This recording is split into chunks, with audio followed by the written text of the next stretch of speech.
नमस्कार, बहुत बहुत स्वागत है आपका हमारे इस बेहद खास प्राइम टाइम डिबेट शो ललकार में। मैं हूं आपके साथ कुणाल गोस्वामी। भारतीय राजनीति में एक बार फिर से ईडी सुर्खियों में आ गई है। ईडी के सुर्खियों में आने का कारण राहुल गांधी का एक पोस्ट है जिसमें उन्होंने दावा किया कि उन पर ईडी की कार्रवाई कभी भी हो सकती है। अग्निवीर और जाति जनगणना के बाद राहुल गांधी ने अपने तरकश से ईडी नाम का तीर छोड़ दिया है, जिसके छूटने मात्र से ही भारतीय राजनीति में हलचल मच गई है। राहुल गांधी का कहना है कि बीजेपी अग्निवीर और जाति जनगणना के मुद्दे पर पिछड़ रही है, तो अब ईडी की छड़ी चलाने की तैयारी में है। राहुल गांधी ने कहा कि वो चाय बिस्कुट लेकर ईडी का इंतजार कर रहे हैं। राहुल गांधी के एक्स पर पोस्ट करते ही राजनीति में भूचाल सा गया। चारों ओर से दिग्गजों ने अलग अलग प्रतिक्रियाएं व्यक्त करनी शुरू कर दी। जहां एक और इंडिया अलायंस के नेता राहुल के पक्ष में बोलते हुए बीजेपी पर कटाक्ष करने में जुट गए हैं, तो वहीं दूसरी ओर बीजेपी नेताओं ने पलटवार करते हुए कांग्रेस और राहुल गांधी को आड़े हाथ ले लिया। राहुल के इस वार का बीजेपी ने भी जमकर पलटवार किया है और कहा कि जवाबदेही से बचने के लिए राहुल गांधी बेतुका बयान दे रहे हैं। वहीं केंद्रीय मंत्री गिरिराज सिंह ने भी पलटवार करते हुए कहा कि अब राहुल 2 बजे वायनाड से अपना अफवाह फैलाते हैं, झूठ की खेती करते हैं और झूठ का नैरेटिव सेट करते हैं। राहुल के इस पोस्ट ने एक बार फिर से सवाल खड़े कर दिए हैं कि जिस तरह 2024 लोकसभा चुनाव से पहले विपक्षी दलों के नेताओं पर ईडी की कार्रवाई जोरों पर थी, क्या मोदी सरकार 3.0 में फिर से ईडी के निशाने पर विपक्ष ही होगा? सवाल यह भी है कि आखिर राहुल गांधी को ईडी का डर क्यों सता रहा है जब उन्होंने कुछ गलत ये नहीं किया? और सवाल यह भी है, क्या राहुल गांधी अपने चक्रव्यूह में फंसते नजर आ रहे हैं? ये तो आने वाला समय बताएगा कि राहुल गांधी की भविष्यवाणी कितनी सच साबित होती है। इन्हीं तमाम सवालों का जवाब तलाशने की कोशिश करेंगे अपने बेहद खास प्राइम टाइम डिबेट शो ललकार में, जिसकी शोभा बनेंगे कुछ खास बेहद मेहमान। लेकिन उससे पहले ये रिपोर्ट देखें तो चर्चा को आगे बढ़ाएं।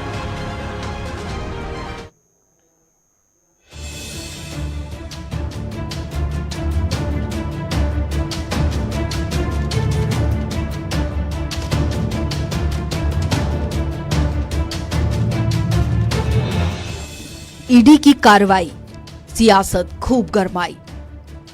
जम्मू सोनीपत से जुड़े तार, लेह में हुई एफआईआर। राहुल ने केंद्र पर किया वार तो ईडी से लगा डर। ईडी रेड का बताया प्लान, मचा सियासी घमासान। तो इन दिनों जहां एक और इस साल के अंत में होने वाले 4 राज्यों में विधानसभा चुनाव को लेकर सियासी सरगर्मियां तेज हैं, तो वहीं दूसरी ओर ईडी की कार्रवाई पर भी लगातार सियासत गरमाती दिखाई दे रही है। यूं तो केजरीवाल समेत तमाम दिग्गजों पर ईडी पहले ही शिकंजा कस चुकी है, जिसको लेकर लगातार नेताओं के बीच में सियासी तकरार देखने को मिल रही है। लेकिन अब राहुल गांधी को भी ईडी की कार्रवाई का डर सताने लगा है, जिसको लेकर राहुल गांधी ने एक्स पर पोस्ट कर ईडी की कार्रवाई करने की प्लानिंग शेयर कर दी।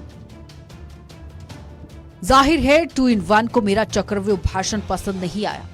ईडी के अंदरूनी सूत्र मुझे बताते हैं कि छापेमारी की योजना बनाई जा रही है।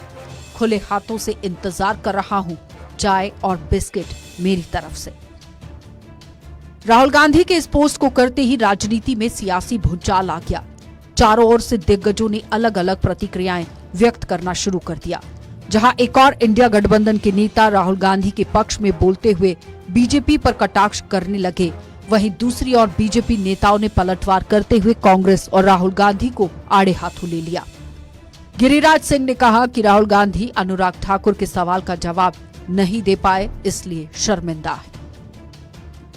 मैं समझता हूं देश का दुर्भाग्य है जो राहुल गांधी संवैधानिक पद पर एलओपी हैं।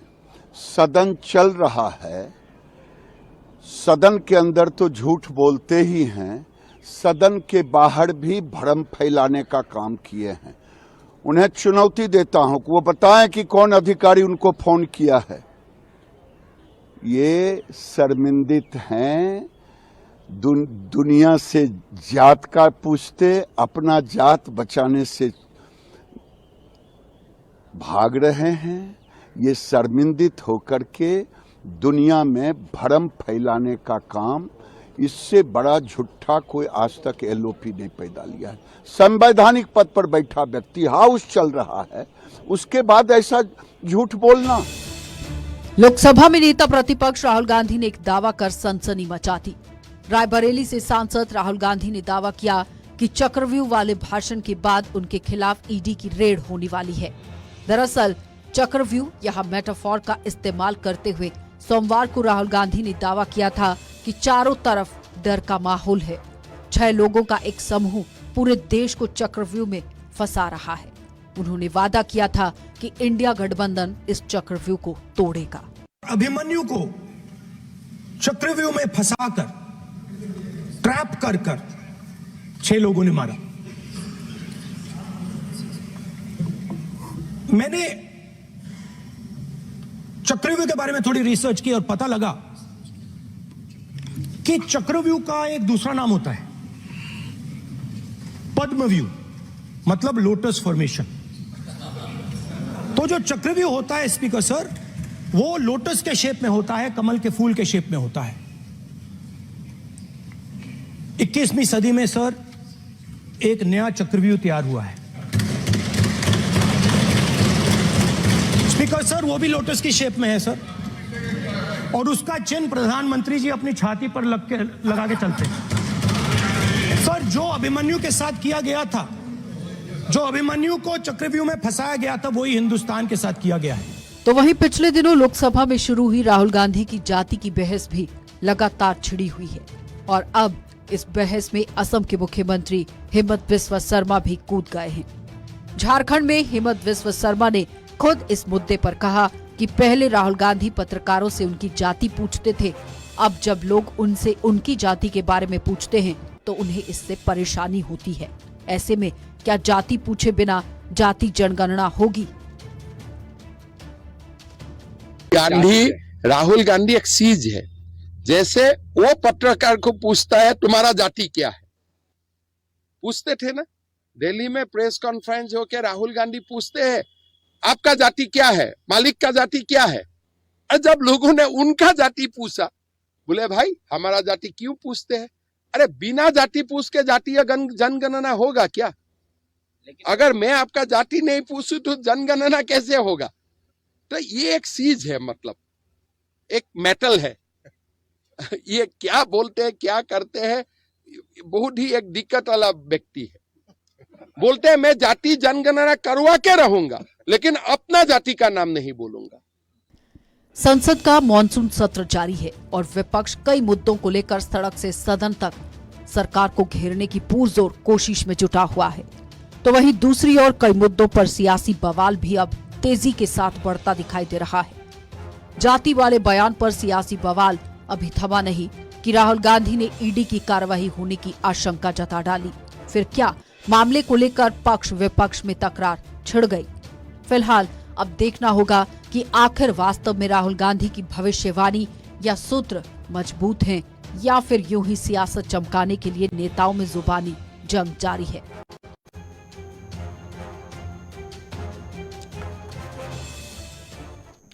तो हाल फिलहाल में जब से बजट का ऐलान हुआ है उसके बाद से पूरा विपक्ष कई मुद्दों को लेकर सरकार पर तमाम तरह के सवाल खड़े कर रहा है, जबकि सरकार का भी कहना है कि इस बार के बजट में भी सबका साथ सबका विकास की भावना को सर्वोपरि रखा गया है।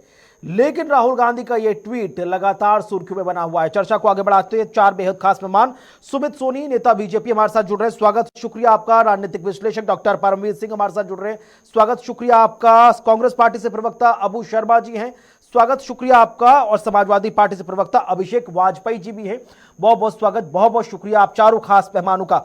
सुमित जी, सबसे पहला सवाल आप ही से, क्योंकि विपक्ष पूरा कह रहा है कि भाई ये लीकेज सरकार है, हर जगह लीकेज नजर आ रहा है, पेपर लीक हो रहे हैं, संसद की छत भी लीक हो रही है और अब तो गुप्त सूत्रों से जानकारी भी लीक हो रही है। जो राहुल गांधी कह रहे हैं कि भाई ईडी के सूत्रों से मुझे पता चला कभी भी छापेमारी हो सकती है, तो जो ईडी आपके कहने पर आपके इशारे पर काम कर रही है वहां से जानकारी भी लीक हो रही है विपक्ष को। देखिए कुणाल जी, जहां तक बात है ईडी के बारे में जो खुलासा राहुल जी ने किया है, तो सबसे पहले तो गंभीर सवाल ये उठता है जो उन्होंने ट्वीट में कहा कि इनसाइडर्स, मुझे इनसाइडर से रिपोर्ट मिली है। मैं एक अधिवक्ता हूं, माननीय सर्वोच्च न्यायालय में प्रैक्टिस करता हूं और मेरी जानकारी के अनुरूप सेंट्रल एजेंसीज की एक्टिविटीज और इस तरह का कोई भी इंटेरोगेशन वो बहुत मतलब कॉन्फिडेंशियल रहता है। तो ये कौन इनसाइडर्स हैं जो कि उनको इन्फॉर्म कर रहे हैं सबसे पहले। और अगर वाकई में कोई इनसाइडर्स ऐसे हैं और इनको इन्फॉर्म किया है तो ये सीधे सीधे सरकारी काम में दखल डालना है।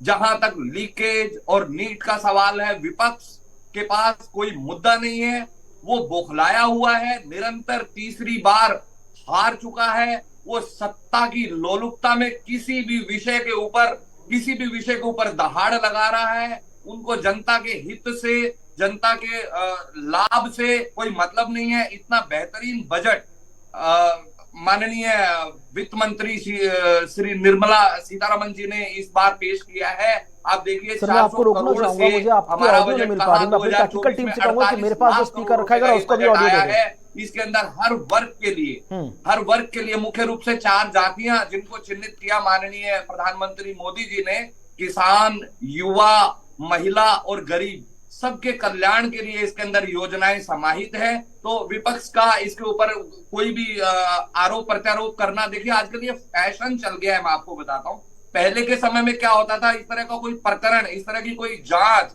अगर किसी राजनेता के विरुद्ध शुरू होती थी या चलती थी तो वो कहते थे कि ये राजनीतिक षड्यंत्र है मेरे खिलाफ। लेकिन आज पूरा विपक्ष कह रहा है कि जब बीजेपी बैकफुट पर आती है, कई मुद्दों को लेकर ईडी, सीबीआई, आईटी की रेड का इस्तेमाल शुरू कर देती है। और एक बार फिर से विपक्ष ने प्रेशर किए हैं, कई मुद्दों को लेकर सरकार से जवाबदेही के लिए सवालों के कटघरे में खड़ा किया। तो इस बात के संकेत फिर से मिल गए हैं कि ईडी की कार्रवाई फिर से शुरू हो सकती है। देखिए, अब ये तो राहुल जी जाने कि ऐसा उन्होंने क्या गलत किया है, ऐसा क्या उनके सामने आ गया कि वो खुलने वाला है, जिसे कहते हैं चोर की दाढ़ी में तिनका। तो अभी कोई उनको नोटिफिकेशन कोई आया नहीं है, नोटिस सम्मन उनको कोई आया नहीं है। वो पहले ही क्या इनके भीतर की एक घबराहट नहीं है। कांग्रेस पार्टी से नेता अबू शर्मा हमारे साथ जुड़े हुए हैं, उनका सीधे रुख करूंगा। आ गई है अबू जी, ये बताएं सबसे पहले आखिरकार ईडी के अंदर राहुल गांधी का कौन सा ऐसा परम मित्र है जिसने behind the curtain Rahul Gandhi ji तक इंफॉर्मेशन पहुंचा दी कि तैयार रहिए, अब अगला नंबर आपका है। पहले तो ये बयान केजरीवाल जी कहते थे कि भाई देखिए मेरा दोस्त मनीष सिसोदिया अंदर जाएगा, फिर सत्येंद्र जैन जाएगा, फिर संजय सिंह जाएगा, फिर मेरा नंबर आएगा। और अब लग रहा राहुल गांधी जी को भी कुछ वैसे ही सूत्र मिल गए हैं जो पहले केजरीवाल जी के पास थे। ये बताएं सबसे पहले ये जानकारी कहां से मिली? नहीं, सबसे पहले तो मैं ये बताऊंगा सत्य में जयते। ठीक है, राहुल गांधी जी जो लड़ाई लड़ रहे हैं ना, वो सच्चाई के लड़ाई लड़ रहे हैं। और जिस तरह से चाहे प्रेसिडेंशियल स्पीच हो, चाहे आपका बजट अधिवेशन हो, जिस तरह से राहुल गांधी जी ने सदन में अपना बात रखा, तो राहुल गांधी जी साबित कर चुके हैं, जो भले ही प्रधानमंत्री देश का नरेंद्र मोदी जी हो, लेकिन जनता का दिल में, अगर इस देश में भारतीय जनता पार्टी द्वारा जितना गलत काम किया गया उससे मुक्ति मिलने के लिए कोई भी चिराग बचे हुए हैं, वो राहुल गांधी। ठीक है, तो ये तो बहुत स्वाभाविक है। लेकिन मैं एक चीज बताना चाहता हूं, अभी आप सभी को मालूम है, हमारा इंडिया गठबंधन के झारखंड के मुख्यमंत्री हेमंत सोरेन जी को भारतीय जनता पार्टी के सरकार गलत तरीका से जेल में डाला था। हाई कोर्ट से उनको जमानत मिली, फिर भी चैन का साथ नहीं लिया भारतीय जनता पार्टी। सर, कहा गया मुझे समझ में नहीं आता कि विपक्ष के नेता जमानत को कोर्ट में एक मिनट कैसे मान लेते हैं? सर, जमानत विषय बोल रहा हूँ, केस तो चल रहा है ना। मेरा ये बहुत नहीं, उसी का बात बता रहा हूं। जब सुप्रीम कोर्ट में पीआर गवाई साहब ने क्या नैरेटिव दिया जजमेंट में, आप सुनिए, हैरान हो जाएंगे। We want to be observe anything further, if you will observe anything further you will be difficulties. अगर आप कोई इसमें फर्दर क्वेश्चन करे, ईडी का एडिशनल सॉलिसिटर जनरल को सुप्रीम कोर्ट का जज बोल रहे हैं, अगर आपने इसमें ये हाई कोर्ट का जो जजमेंट आया वो बेहतरीन जजमेंट है, अगर आपने इसमें कोई सवाल करे तो आप फंस जाएंगे, ये जजमेंट है। तो इसमें साबित होता है ईडी सीबीआई जो गलत उपयोग करते हैं। और राहुल गांधी जी का आपने जो शुरुआत में सवाल किए, भारतीय जनता पार्टी जितना भी कॉन्स्टिट्यूशनल इंस्टीट्यूट है ठीक है। वहां का आरएसएस करण कर रहे हैं, आरएसएस का लोग डाल रहे हैं, लेकिन सब लोग तो आरएसएस का नहीं है ना। कुछ लोग इस सत्ता के खिलाफ लड़ना चाहते हैं और संवैधानिक पद में है, कोई कहीं पर भी सरकारी कर्मचारी है, वो सत्ता के खिलाफ लड़ना चाहते हैं, मोदी जी का तानाशाही के खिलाफ लड़ना चाहते हैं। तो उसने बताया उसको मंजूर नहीं है ये मोदी जी का रवैया।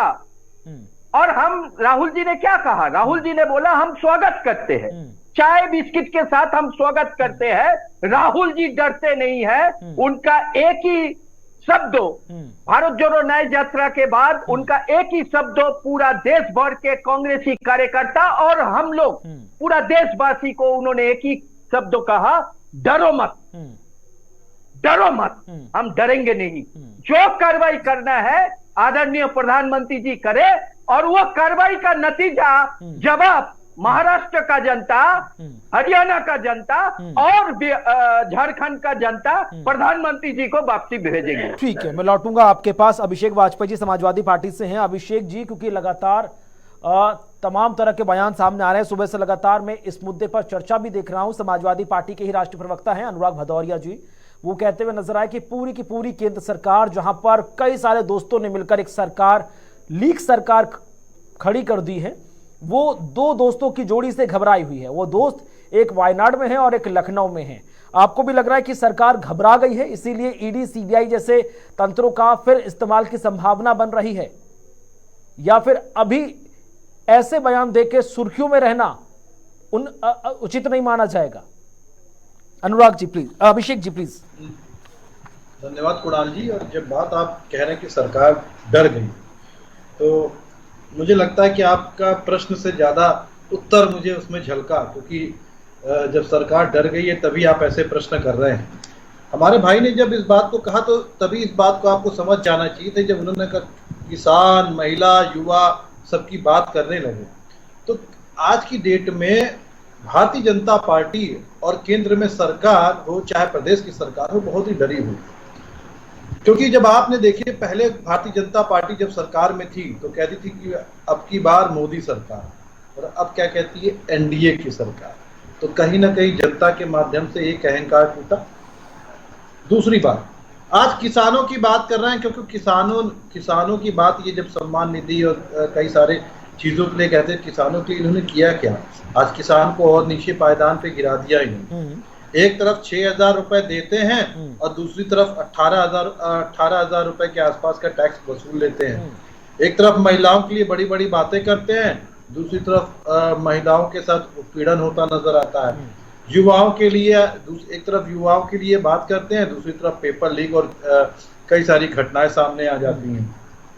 तो भारतीय जनता पार्टी डरी हुई सरकार है, क्योंकि केंद्र से ले लीजिए चाहे प्रदेश में ले लीजिए, हर जगह इनके यहाँ पे अलग अलग पैरामीटर्स आ चुके हैं, अलग अलग व्यक्तियों की एक अलग संगठन चल रहा है। चाहे योगी आदित्यनाथ जी का एक अलग कह लीजिए एक गुट चल रहा है, एक केशव प्रसाद मौर्य जी का गुट चल रहा है, एक अमित शाह जी का गुट, एक आरएसएस का गुट चल रहा है। 3-3, 4-4, 5-5 गुट चल रहे हैं, जिन पे भारतीय जनता पार्टी आज देश को छलने का काम कर रही है। अभी आपने देखा कि सदन में एक बिल पास होने के लिए था, लेकिन वो अधर में अटक गया, क्योंकि भारतीय जनता पार्टी के लोगों ने उसका विरोध किया। उस बिल के रिगार्डिंग क्या था? नजूल की जमीनें थी, जिसपे भारतीय जनता पार्टी, बड़ी जिम्मेदारी के साथ बोल रहा हूं, जिसमें भारतीय जनता पार्टी के तकरीबन 87 विधायकों के घर भी उसी पे बने हुए। आंकड़ों में कह रहा हूँ, 87 विधायकों के घर भी उसी में बने हुए। तो भारतीय जनता पार्टी बहुत ही डरी हुई सरकार है, जो अब चला नहीं पा रही, क्योंकि उसके पास वैसे भी चलाने के लिए कुछ था नहीं, क्योंकि उसने कभी काम किए नहीं। अगर काम किए होते तो डंके की चोट पे जनता को वो काम बताते और बोलते। लेकिन सर, ये जो प्रोपेगेंडा वाली राजनीति है कि इल्जाम लगाओ फिर साइड में हट जाओ, सर ये कब तक चलेगी? इशारों में अखिलेश जी बहुत कुछ कहते हैं, वो भी कहते हैं कि भैया दिल्ली में वाईफाई है, यूपी में पासवर्ड लगा हुआ है, मॉनसून ऑफर 100 विधायक लाओ, सरकार बनाओ। और अभी वो कह रहे हैं कि भाई जो नया बयान उनका निकलकर सामने आ गया है जो नजूल वाली बात पर, तो इशारों में सर कब से चलेगा? फ्रंट फुट पर खेलना होगा तो सर नाम तो लेना पड़ेगा ना, फिर राहुल गांधी को बताना पड़ेगा कि आखिरकार किसने जानकारी उन तक पहुंचाई कि ईडी की क्या नाम है, जो ईडी की एक टीम है वो कभी भी आप तक पहुंच सकती है। सिर्फ कहने भर से क्या होगा, प्रूफ तो देना होगा। बिल्कुल ठीक बात है, लेकिन राजनीति इशारों का ही तो खेल होता है। आपको याद होगा कुणाल जी, आपको वाकया याद होगा कि जब उप मुख्यमंत्री जी थे जो मौजूदा समय में हैं, एक समय जब मायावती के साथ थे तो मायावती के लिए उन्होंने बहुत बड़ी उत्तर प्रदेश में रैली कराई थी, ऐतिहासिक रैलियों में उसका नाम गिनने लगा, और उसके अगले ही दिन सुबह कौन सी पार्टी ज्वाइन कर ली थी उन्होंने। तो ये तो इशारों का खेल है, मैसेज का खेल है। सारे मैसेज जिसके पास पहुंचने होते हैं वो पहुंच जाते हैं। जनता जनार्दन देख रही है, कोई भूली नहीं है। आपने देखा कि जब बुलडोजर चलाया उन्होंने अकबर नगर में तो किस तरीके से उजाड़ के अलग कर दिया, और जब उसी जगह पे दूसरी जगह पे बुलडोजर चलना था तो मजबूरी बस कहीं ना कहीं उनको दबना पड़ा ना। आखिर क्यों? क्योंकि जनता त्रस्त आ चुकी है भारतीय जनता पार्टी से, और हर एक चीज की आदरणीय अखिलेश यादव जी अगुवाई करने के साथ साथ जनता के मुद्दों पर बात कर रहे हैं, हर एक मुद्दों पर बात कर रहे हैं। आखिर ऐसी क्या जरूरत पड़ गई थी? अगर सरकार डरी हुई नहीं थी, उनके लोग डरे हुए नहीं थे। जब आप अयोध्या हारे थे तो वहां के स्थानीय जनता को, स्थानीय लोगों को, और भी जो लोग थे उनको गाली देने की क्या जरूरत पड़ गई थी? अपशब्द कहने की क्या जरूरत पड़ गई थी? आखिर क्यों जरूरत पड़ गई थी? क्योंकि आखिर आप हारे थे ना कोई जगह। नहीं तो आपको लगता है अभिषेक जी ये प्रेशर पॉलिटिक्स और इशारों में आरोप लगाने से आम जनता के हित साध लिए जाएंगे? उनको जिन चीजों की जरूरत है उस पर सरकार विवश हो जाएगी काम करने के लिए? देखिए, सरकार विवश हो जाए चाहे ना हो जाए, लेकिन हमारा काम है हम जनता के मुद्दों को उठाएंगे और उनको विवश करेंगे। ठीक है, अब मैं एक opening comment doctor Paramvir Singh ji से भी ले ले रहा हूं, फिर उसके बाद मैं आपको पूरा स्टेज दे दूंगा चर्चा करने के लिए। डॉक्टर परमवीर जी, ये पहली बार हुआ है कि जब कांग्रेस ने आरोप लगाया, क्योंकि कांग्रेस पहले हमेशा आरोप लगाती थी कि बीजेपी के कुछ गुप्तचर हमारी पार्टी में हैं जो हमारी पार्टी की रणनीतियों को उनको बता देते हैं और हमारा कई बार जो स्ट्रैटेजी है वो फेल हो जाती है। ये पहली बार है जब राहुल गांधी कह रहे हैं कि हमारे गुप्तचर ईडी के अंडर में हैं, जो ईडी, सीबीआई, आईटी बीजेपी के अकॉर्डिंग काम करती है। ये तो एक अलग ही खेल शुरू हो गया है। कुणाल जी देखिए, मैं थोड़ा सा पीछे जाऊंगा। अभी आपने एक शब्द का इस्तेमाल किया था, प्रोपेगेंडा। देखिए, प्रोपेगेंडा कैसे होता है? प्रोपेगेंडा में अगर किसी को महारत हासिल थी तो वो हिटलर को हासिल थी। उसकी मिनिस्ट्री थी बराबर, उसके बाद उसमें जोसेफ गॉस्पेल्स उसका एक मिनिस्टर भी बनाया गया था। वो लोग प्रोपेगेंडा किस तरीके से करा करते थे कि वो लोग बहुत दिलेर लोग हैं और उनको चारों तरफ से दुश्मनों ने घेरा हुआ है और वो अकेले लड़ रहे हैं, डरते नहीं है किसी से। प्रोपेगेंडा इस तरीके से एक बनाया जाता है, वास्तव कितना है कितना नहीं वो होता नहीं है। जैसे हिटलर ने प्रोपेगेंडा बनाया था कि जो जूज हैं, जो यहूदी हैं, उन्होंने देश को बर्बाद कर दिया है हिटलर के। जो महान साम्राज्य जर्मनी का है उसको जूज ने घेर रखा है। मैं ब्लंटली ये बात बोलूंगा, बार बार बात की जाती है आरएसएस के लोग यहाँ बैठ गए, अभी बोला गया यहाँ बैठ गए, आरएसएस के लोग वहां बैठ गए हैं। जब ये वही आरएसएस है जिनका मजाक उपहास कांग्रेस के लीडर बनाया करते थे, खुल कर जो ठीक है खून तक खींचे थे आपने 76 में। अभी रातों रात वो संगठन इतना मजबूत हो गया है कि आप लोग डर रहे हैं चारों तरफ से। उसका तो ये कुछ नहीं है, सिर्फ प्रोपेगेंडा की बदबू इसमें से आती है। देखिए, ईडी जांच कर रही है, डिफेमेशन केसेस बहुत सारे राहुल गांधी जी के ऊपर, और नेताओं के ऊपर डिफेमेशन केसेस लगना कोई बड़ी बात नहीं है, राहुल गांधी पे लगे। लेकिन जो नेशनल हेराल्ड का मुद्दा जो चल रहा है ना, वो इतना आसान नहीं है, वो गले की फांस बनी है। यंग इंडिया लिमिटेड जो कंपनी है, वकील कोई बैठे होंगे तो बहुत अच्छे से जानते होंगे, ईडी कोई भी काम करेगी, हमें भूलना नहीं होगा कि राहुल गांधी जी लीडर ऑफ अपोजिशन है, वो समकालीन है देश के प्रधानमंत्री के बराबर, ये भूलना नहीं होगा। उनके ऊपर ऐसे हाथ नहीं डाला जाएगा। ये सिंपली होता क्या है कि जब कभी हाथ डाला जा सकता है, देश के अंदर संविधान ऐसे भी है कि भगवान ना करे कभी ऐसा हो कि अगर देश के राष्ट्रपति के साथ में भी कुछ होता है ऐसा, मैं सिर्फ एग्जाम्पल कोट कर रहा हूँ, कोई बात नहीं कह रहा हूँ, तो कानून के अंदर संविधान उनकी गिरफ्तारी तक के भी होते हैं। तो लेकिन उसके लिए बहुत स्पष्ट, बहुत सटीक कानून चाहिए। ऐसा नहीं होगा कि एक मेमने के बच्चे को भाग के पकड़ लेगा। तो राहुल गांधी जी के पास जो ऐसी कुछ सोर्सेज आई हैं, तो ये भी पॉसिबल। देखिए, ये वकील ही बताते होते हैं, वकील कैसे केस लड़ते हैं, बैठे होंगे तो जानते होंगे कि एक बंदा पक्षकार बनता है, एक बंदा विपक्ष का बनता है। तो जब आपको पता लग जाए कमजोरियां कहां पर है, हो सकता है नेशनल हेराल्ड का मुद्दा कहीं मुद्दे पर पहुंच रहा होगा, तो मे भी पॉसिबल अगर उसमें कुछ ऐसा होता है तो you have to face the music.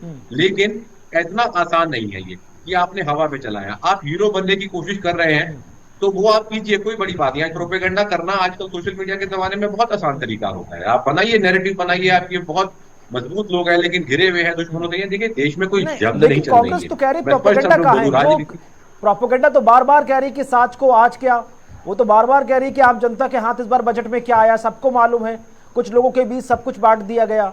वो तो बार बार ये कह रही कि अग्निवीर योजना से कितने लोगों को फायदा हुआ, और वाकई में अगर अग्निवीर योजना इतनी ही जॉब एम्प्लॉयबल ऐसी योजना है तो फिर स्टेट गवर्नमेंट्स को क्यों प्रेशराइज किया जा रहा है कि भैया आप अपने अपनी राज्य सरकारों में 10-10% कोटा वहां पर दो? क्यों जो बाकी अदर फोर्सेस है, सीआरपीएफ, बीएसएफ, आईटीबीपी, एसएसबी, उनको क्यों बोला जा रहा है कि आप 10-10% आप वहां पर कोटा दो? और जब अगर वाकई में इतनी अच्छी पॉलिसीज है फिर तो सबका साथ सबका विकास के नेतृत्व में बजट इक्वली डिस्ट्रीब्यूट क्यों नहीं हुआ सर? 2 स्टेट्स पर इतनी कृपा और बाकी सब स्टेट्स ऐसे खाली रह गए सर। कुणाल जी देखिए, अग्निवीर की बात पे एक पॉइंट कर करेंगे। अग्निवीर की जो कुछ राज्यों से होती है, जहां से सेना में बहुत लोगों की भर्ती होती है, जैसे नॉर्थ ईस्ट के राज्य हैं, जम्मू कश्मीर है, पंजाब हरियाणा, वैसे पूरे देश से होती है, लेकिन कुछ राज्यों में ज्यादा होती है।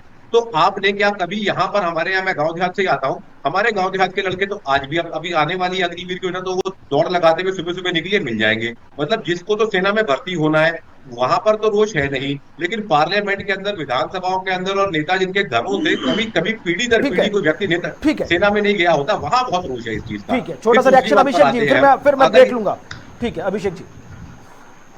देखिए जब हमारे भाई कह रहे थे, तो देखिए अग्निवीर की जब आप बात करेंगे तो आज भी बाकायदा रिजर्व कोटे के साथ साथ कई सारे कोटे हैं जिसमें बाकायदा लोग आपको दौड़ लगाते हैं। ऐसा नहीं कि वो सारे कोटे आर्मी के बंद हो गए हैं, हो सकता है कि वो उनके लिए भी दौड़ लगा रहे हो। और अभी आप जब आप बाकी चीजों की कर रहे थे, तो आपको याद दिला दूं कि अब जनता अब विश्वास कितने लोगों का रह गया। जब मौजूदा मुख्यमंत्री को आप जेल भेज सकते हैं, एक ने कई सारे उदाहरण हो गए, तो कौन सी चीजों की अब बात कही जाए, तभी हमें ध्यान देना पड़ेगा। जब आप कानून व्यवस्था की बात कर रहे होते हैं तो आखिर ऐसा क्या पड़ जाता है कि भारतीय जनता पार्टी के लोग सुरक्षित रहते हैं बिल्कुल, और जिनके ऊपर भ्रष्टाचार इसी सवाल का जवाब देने के बाद लूंगा सुमित सोनी जी से कि आखिरकार जब मौजूदा सरकारों में मुख्यमंत्रियों पर ईडी सीबीआई की कार्रवाई के चलते उन्हें जेल की हवा खिलाई जा सकती है, तो नेता विपक्ष की आखिरकार फिर क्या पोजीशन? छोटा सा ब्रेक, जल्द हाजिर होंगे, देखते रहें ललकार।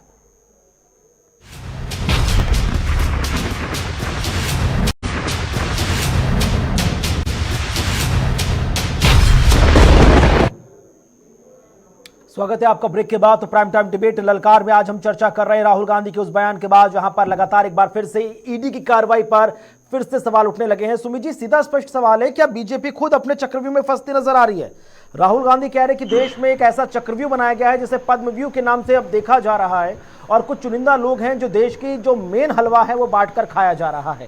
साथ ही साथ लगे हाथ इस सवाल का भी जवाब दे दीजिए, क्योंकि बीजेपी लगातार पूछ रही राहुल गांधी से कि आपको ये जानकारी कहां से मिली कि ईडी कार्रवाई कभी भी कर सकती। तो कांग्रेस पार्टी कह रही है, इतिहास गवाह है कि सारी कार्रवाइयां विपक्ष के नेताओं पर ही हो रही हैं, तो क्यों ना मान ले कि जो नेता इस बार सबसे ज्यादा विपक्ष में लीड लिए हुए है और बीजेपी के पसीने छुटा रहा है, आप उसको फिर से सलाखों के पीछे डाल देंगे?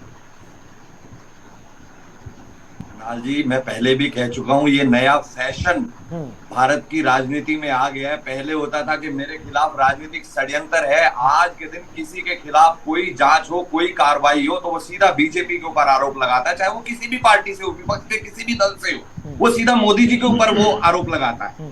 जहां तक बात है, देखिए ये अभी अग्निवीर की चर्चा चल रही थी, तो हम लोग सभी जानते हैं कि इजराइल जैसे देश में माननीय, मैं जांचें बंद हो गई, ऐसी क्या जरूरत पड़ गई थी? आपको बताना चाहिए था। एक ने कितने सारी जगह पे लोग 6,500 करोड़ रुपए, 3,500 करोड़ रुपए, 3,3400 करोड़ रुपए, इस तरीके से कितने सारे घोटालेबाज, जितने आरोपी आपके यहाँ पे सम्मिलित हो गए, उनकी जांचें क्यों बंद हो गई? उनको बरी करने का आगे प्रोसेस क्यों कर रहे हैं? आपके कहने से हो जाएगा, हमारे कहने से हो जाएगा। अरे भाई, आपकी तो हो जाएंगे। आपने कोई कंप्लेंट लगाई है? अभिषेक जी, आपने कोई कंप्लेंट लगाई है? आपने कोई रिट लगाई है? आपने कोई पेटिशन लगाई है? बाकायदा किसी रिपोर्ट पे है, आपको चाहिए होगा तो डिबेट के बाद में आपको दे दूंगा, मैं निकाल करके फोन से आपको दे दूंगा। इतने सारे नहीं होता सुमित भाई, आपको जानकारी करने की जरूरत है। कितनी सारी जगह पे आखिर क्या जरूरत पड़ गई थी? केंद्रीय एजेंसियां सब, आप मुझे बताइए, घोटालों के आरोपियों को ऐसी क्या जरूरत पड़ गई थी? आपको स्वतंत्रता देनी पड़ी? होती थी, कांग्रेस के समय पे होती थी, वो मनमोहन की सरकार में होता था, जहां पे विधेयक को राहुल गांधी जी सदन के अंदर एकदम से फाड़ देते थे। क्योंकि प्रधानमंत्री का अपमानता, सदन का भी अपमानता, संविधान का अपमानता। ऐसा क्या होगा कि सारे अपराधियों को, सारे भ्रष्टाचारियों को अपने आप ऐसी क्या जोत पड़ गई थी, ऐसी क्या जोत पड़ गई थी कि वोटों के खातिर मोदी जी को साझा करना पड़ा? ऐसी क्या जोत पड़ गई थी कि रेप के आरोपियों के साथ बाकायदा उसके लिए वोट मांगने पड़ गए थे आपको? देखिए, आपके हो अल्लाह करने से कुछ नहीं होगा, सदन में भी आप बच नहीं पाएंगे। झूठा अफवाह मत फैलाइए। सदन के भीतर कोई विधायक सीट आपके पास राहुल गांधी जी नहीं पड़ा, आपके अंदर आ रहा है, लेकिन आप दोनों सपा के मेरे भाई और कांग्रेस के मेरे भाई को मैं सुन चुका हूं। आप दोनों की भाषा जब मैं सुनता हूं, जनता में डर है, जनता मोदी के खिलाफ जा रही है, जनता सरकार बदलना चाहती है, और मैं अपनी नजर से देख पा रहा हूँ अरे सुनिए ना तीसरी बार केंद्र ये आप जैसे प्रवक्ता, मंत्री नरेंद्र मोदी, आप जैसे भारतीय जनता पार्टी का प्रवक्ता 240 में लाया, और आप ही लोग इस पार्टी को 40 में भी पहुंचाएंगे।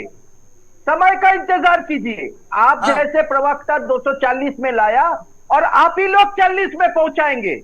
ऐसा झूठ बात कहते कहते हकीकत का सामना कीजिए, हकीकत का सामना कीजिए। क्या है क्यों जो आप कह रहे हैं वो हार हुई, हम जो कह रहे हैं वो छलावा, उसके कारण आप जो कह रहे हैं सही, हम जो कर रहे हैं। लेकिन अबू शर्मा जी, अबू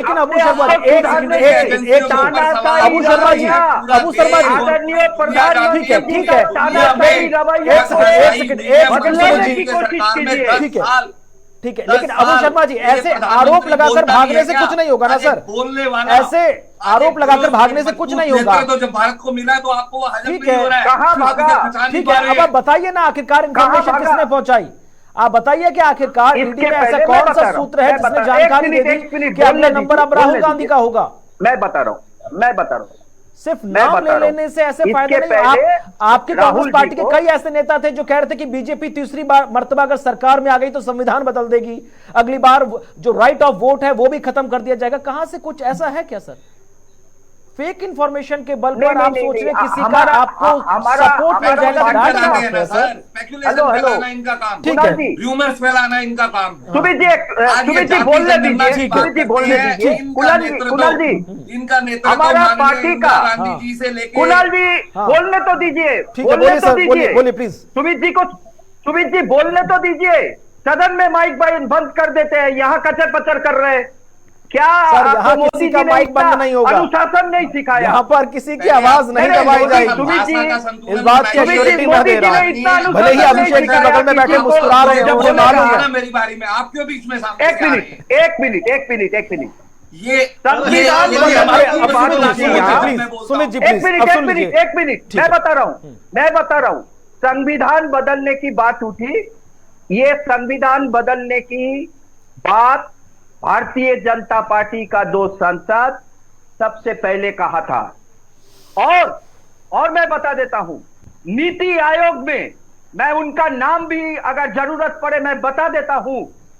एक न्यूज़पेपर में एडिटोरियल में नीति आयोग का बड़ा कर्ता, नीति आयोग का एक मिनट नीति आयोग का एक बड़ा अधिकारी विवेक देवरा ने कहा मोदी जी प्रधानमंत्री नहीं बनेंगे, मोदी जी मुख्यमंत्री नहीं बनेंगे, यही सब तो किया आपने इलेक्शन में। ये सब झूठ बोल के तो आप 99 सीट ले आए, जिसके ऊपर आज आपको। ठीक है सुमित जी सुन लीजिए ना, किसी का बोलने के साथ बोलता नहीं है। ठीक है प्लीज बोलने तो दो अबू जी, प्लीज बोलने तो दो। ठीक है, पूरा संस्कार रखो।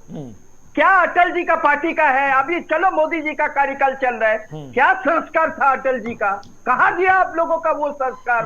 मतलब आपको ही बोलने दे, टीवी पे भी आपको बोलने दे, सदन पे सुनिए अरे सुनने को चुप रहे, आपको ही बोलना है बस। अटल जी का निधन के बाद सुनिए ना, अटल जी का निधन के बाद उनका अंतिम यात्रा में 5 किलोमीटर चलने से अटल बिहारी वाजपेयी नहीं बनते हैं।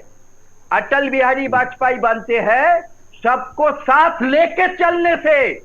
उनका वो जो अंतिम यात्रा में आदरणीय प्रधानमंत्री जी दीनदयाल उपाध्याय मार्ग कार्यालय से और शमशान घाट तक गए थे, क्या सीखा अटल जी से? क्या सीखा उनका विचार से? ठीक है, जवाब क्या देंगे डॉक्टर संबंध परमवीर था जी। नेहरू जी और आपको लग रहा है अटल जी सर के? बीजेपी वो सबका सत्ता और सबको विपक्ष साथ का लेकर संबंध नहीं अच्छा चल पा रही है। जो बात सुनिए, अटल जी सुनिए, वाली बीजेपी में थी वो मोदी जी वाली संविधान बीजेपी में बदलने नहीं की है। बात। ठीक है सर, अब ठीक है मैं जो सर, सवाल में हो आ रहा हूं, सर, मैं सवाल में आ अबू रहा जी हूं। प्लीज। संविधान कुणाल जी, अरे कुणाल जी, अबू कुणाल नहीं, जी, देखिए, ये गलत कुणाल बात जी, नहीं। कुणाल जी, मैं ठीक है। मैं अबू भाई की बात पे एक बात नीति बोलूंगा। आयोग का ठीक है, अबू ठीक भाई, है, नहीं, छोटा सा रिएक्शन अभिषेक जी, फिर एक साथ मैं डॉक्टर परमवीर जी से जवाब ले लूंगा। ठीक है अबू जी प्लीज यार, अब यहाँ पर शोर शराबा मत कीजिए। आप ही ने कहा था यहाँ पर तो बोलने दीजिए, हमें तो बोलने दीजिए कम से कम, हम संचालन कर रहे हैं। कुणाल जी देखिए, मैं वहां पर तो लोकसभा में अबू भाई के स्पीकर साथ- पे खूब आरोप लगते हैं, यहाँ तो मत आरोप लगाइए प्लीज।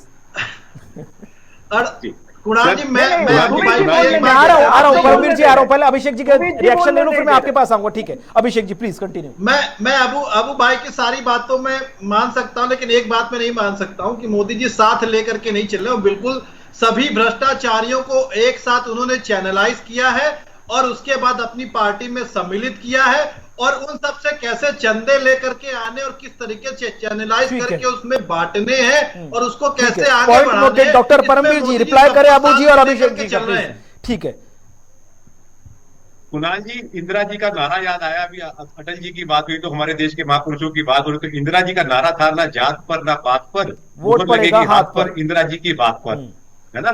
तो और उसके बाद राजीव गांधी जी कहते थे कि जो देश के अंदर तरक्की कंप्यूटर का युग लाने वाले लोग थे वो भी जात पात की बात को नहीं मानते थे। अटल बिहारी वाजपेयी जी का जिक्र आया तो मुलायम सिंह जी को भूलना नहीं चाहिए। मुलायम सिंह जी ने कभी कांग्रेस के साथ समझौता नहीं करा, और कांग्रेस को यूपी से अगर किसी ने बाहर निकाला था तो वो मुलायम सिंह यादव जी थे, समाजवादी पार्टी थी। अभी आज देखिए कितना प्यारा गठबंधन बन गया है। बात क्या है ना, हम दूसरे के ऊपर हाथ उठाते हैं तो अपने ऊपर भी देखना चाहिए। राजनीति के अंदर सबसे बड़ी जो समस्या क्या है, डॉक्टर साहब क्या भारतीय जनता पार्टी का प्रवक्ता अरे है? सुन तो लीजिए अबू जी, तो अब ये पट्टा गलत बांध बात के है आइए सर। ना भारतीय अबू जनता जी पार्टी के वो तरफ। आपकी बारी में शांति आप से सुनते देश रहे। नहीं नहीं दिख सर रहे। ये गलत है, ये दिस इज आपको इनजस्टिस। देश नहीं दिख रहा है। अबू जी आपकी बारी में वो सुन रहे थे शांति से। शर्मा जी, आपके सहयोगी अभिषेक जी सुन रहे हैं ना सर, सुन लीजिए, फिर ज्यादा बेहतर ढंग से रिप्लाई कर लीजिएगा। ये गलत नहीं, नहीं अबू जी सुन लीजिए, सुन तो लीजिए, शायद कुछ काम की बात मिल जाए आपको आपको। देश नहीं दिख रहा है, देश का हालत नहीं दिख रहा है, बेरोजगारी नहीं दिख रहा है। आप ठीक इंदिरा है। गांधी और राजीव गांधी कर रहे हैं। क्या राजनीतिक विशेषज्ञ है आप? देश का हालत देखो, शर्म करो, शर्म करो। सर ये अच्छा नहीं लगता।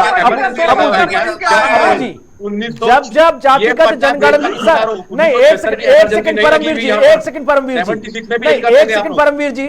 अबू जी ये बात गलत है। जातिगत जनगणना के मुद्दे पर जब इंदिरा जी के नैरेटिव या राजीव जी के नैरेटिव को आपके सामने रख दिया जाता है तो इतनी आपत्ति किस बात की होती है, झंझनाहट किस बात की होती है?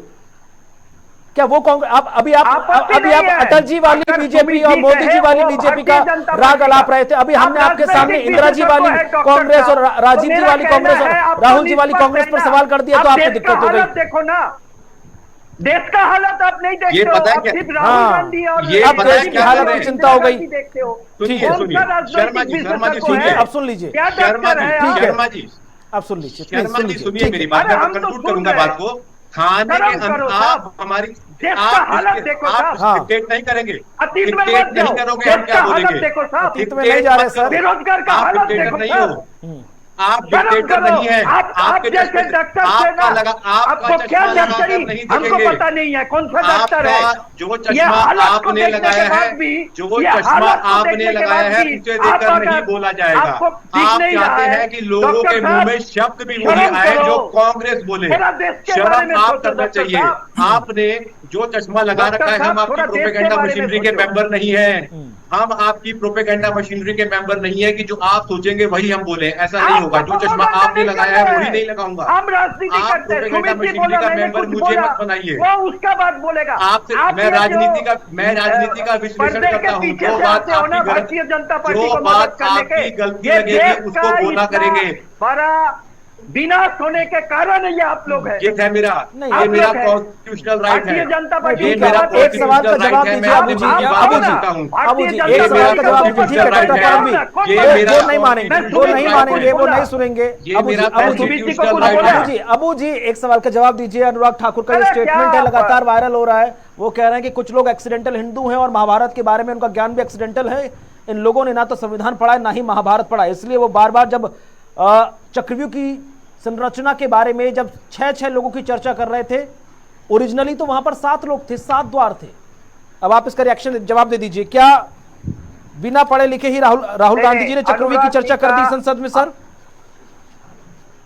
अनुराग जी का सवाल का जवाब अक्टूबर, थोड़ा इंतजार कीजिए, महाराष्ट्र, हरियाणा और झारखंड, मतलब महाराष्ट्र, झारखंड, ठीक है। अब यही चीज अच्छी नहीं लगती, कांग्रेस नेता जब जवाब देने से बचते हैं तो ऐसे ही अपने आप को ऑफलाइन करके चले जाते हैं। ठीक है, कम से कम अभिषेक जी मैं आपसे उम्मीद करूंगा आप ऑफलाइन नहीं होंगे।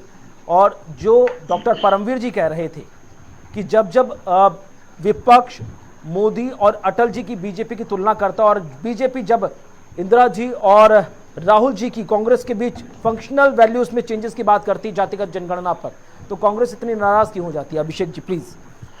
देखिए कुणाल जी, जब परमवीर भाई इस बात को कह रहे थे तो मुझे याद आ गया कि अटल बिहारी वाजपेयी जी का एक स्टेटमेंट याद आ गया कि उन्होंने कहा था कि जिस सत्ता में निजी स्वार्थ और भ्रष्टाचार आने लगे तो उस सत्ता को हम चिमटे से छूना भी पसंद नहीं करते। ठीक है, तो मुझे वो दिन भी याद है और मुझे वो भी याद है कि जब भारतीय जनता पार्टी ने सिर्फ सत्ता की मलाई चाटने के लिए उन्होंने बाकायदा पीडीपी के साथ गठबंधन किया था, वो दिन भी मुझे याद है। तो मैं किसी पर टिप्पणी नहीं करूंगा, मेरा सिर्फ ये है कि समाजवादी पार्टी का स्टैंड ये है कि जनता के मुद्दों को प्राथमिकता से उठना चाहिए। ठीक है, सुमित सोनी जी, इस बात की क्या गारंटी है कि जनता के मुद्दों को सही ढंग से सुलझाने में बीजेपी कोई कोताही नहीं बरतेगी? और जो एलिगेशन लगातार बार बार लग रहा है कि ईडी की कार्रवाई सिर्फ विपक्ष पर ही क्यों होती है, और वो विपक्ष के नेता कैसे बच जाते हैं जो कुछ समय बाद बीजेपी ज्वाइन कर लेते हैं और ज्वाइन करने से पहले वो भ्रष्टाचारी होते हैं? देखिए कुणाल जी, सबसे पहले तो मुझे बड़ा जो है ना हंसी आती है जब मैं सपा के हमारे भाई के मुंह से नीतियों की बात सुनता हूं और कांग्रेस के हमारे बंधु से भ्रष्टाचार की बातें सुनता हूं, क्योंकि इनके कारनामे जो इनके सत्ता काल में हुए हैं वो जग जाहिर है, बच्चा बच्चा जानता है। जहां तक बात है सेंट्रल एजेंसीज की कार्यवाही की, मैं पहले कह चुका हूं ये सभी संवैधानिक संस्थाएं हैं। न्यायपालिका और सेंट्रल एजेंसीज के ऊपर ये सीधा बीजेपी और मोदी जी से जोड़ना इन्होंने एक नया फैशन बना लिया है। ना खाऊंगा ना और खाने जहां तक दूंगा, बात है, देखिए जाति जनगणना की ना खाने दूंगा, सब आजादी को खिलाऊंगा। अबू जी अब आप चुप रहिए, मैं आपके बीच में नहीं बोला, अभी आप चुप रहिए। आजादी को खिलाऊंगा। जाति जनगणना की जहां तक बात है, राहुल गांधी जी खुद अपनी जाति बताने से सकुचाते हैं और वो जाति की बात करते हैं। सबसे पहले तो उन्होंने चुनावों में आरोप लगाया धर्म के ऊपर कि बीजेपी जो है धर्म से बांटती है, हिंदू मुस्लिम को बांटती है। अब वो धर्म पे उनकी दाल नहीं गली, क्योंकि बहुत सी ऐसी चीजें हैं कश्मीर के मुस्लिम से लेके और 3 तलाक वाला जो सब्जेक्ट है, जो मुस्लिम महिलाओं को लाभ मिला, तो बहुतेरा एक मुस्लिम वर्ग जब बीजेपी को सपोर्ट कर रहा था तो ये जाति। अरे अभी आप मुस्लिम का बात मत कीजिए, चंद्रबाबू और नीतीश जी नाराज हो जाएंगे। अभी बात कुल मिलाकर अपनी अपनी पॉलिटिक्स और अपने अपने फायदे हैं। बहुत बहुत शुक्रिया आप चारों, खास मेहमानों तो मैं चर्चा को आगे बढ़ाता। कुल मिलाकर राहुल गांधी के द्वारा ट्विटर एक्स पर किया गया पोस्ट आने वाले वक्त में किस तरह से और राजनीति के नए ट्विस्ट एंड टर्न्स लेकर आएगा, ये देखना बेहद दिलचस्प होगा। फिलहाल इसी के साथ हमारे बेहद खास प्राइम टाइम डिबेट शो ललकार में आज बस इतना ही। वक्त छोटे से ब्रेक का, खबरों का सिलसिला आगे जारी है। आप अपना बहुत ख्याल रखें।